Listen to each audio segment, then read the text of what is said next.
trop longtemps, notre vie politique n'a été faite que de blocs qui s'affrontent. Il est temps d'entrer dans l'ère des forces qui bâtissent ensemble. Je ne corresponds peut-être pas au portrait robot que certains attendaient. Cela tombe bien, la situation est inédite. Je n'ai qu'une boussole qui sera celle de mon gouvernement, bâtir pour notre pays. Notre premier défi, et je sais que cela fait consensus parmi nous, c'est de répondre à l'urgence du pouvoir d'achat. Dès demain, mon gouvernement présentera en Conseil des ministres des textes d'urgence. Face à l'inflation, ils comporteront des mesures concrètes, rapides et efficaces. Nous vous proposerons de prolonger le bouclier tarifaire sur les prix du gaz et de l'électricité, d'augmenter les revenus du travail et de mieux partager la valeur en baissant les charges sur les indépendants et en triplant le plafond de la prime de pouvoir d'achat, de revaloriser les retraites et les prestations sociales, notamment les allocations familiales, la prime d'activité, les APL, l'allocation adulte handicapé, de revaloriser les bourses sur critères sociaux, d'aider les travailleurs pour lesquels la voiture est une nécessité. Pour la plupart des Français, le logement est la première dépense. Nous voulons qu'il soit abordable pour chacun. Nous avons décidé d'un plafonnement de la hausse des loyers et nous proposerons de nouvelles solutions pour que le logement soit accessible partout. Notre pays a besoin d'une réforme de son système de retraite. Elle ne sera pas uniforme et devra prendre en compte les carrières longues et la pénibilité. Mon gouvernement la mènera dans la concertation avec les partenaires.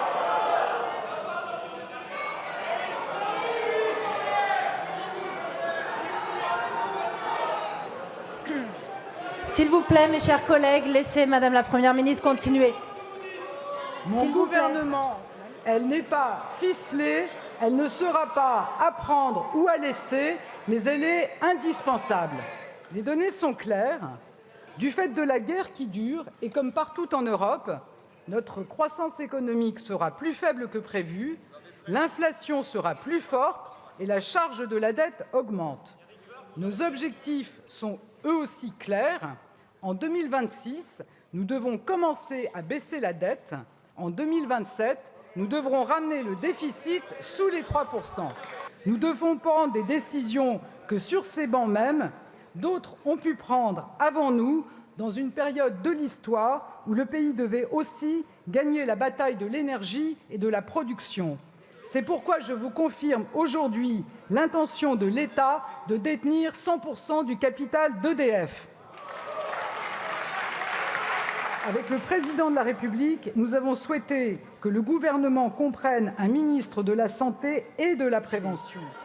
Ensuite, nous devrons soutenir les soignants.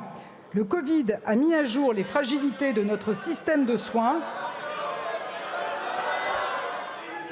Il a aussi montré l'engagement exceptionnel de nos soignants et je veux leur rendre hommage.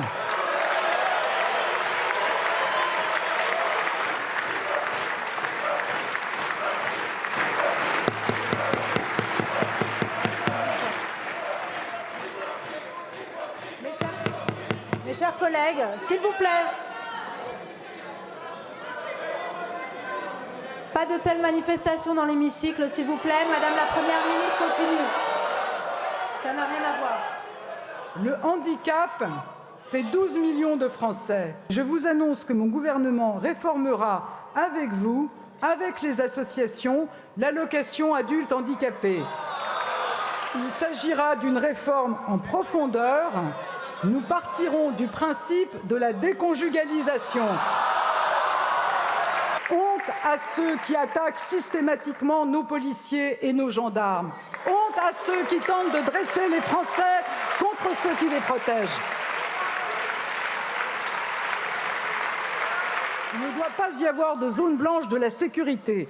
Aussi, nous engageons la création de 200 nouvelles brigades de gendarmerie.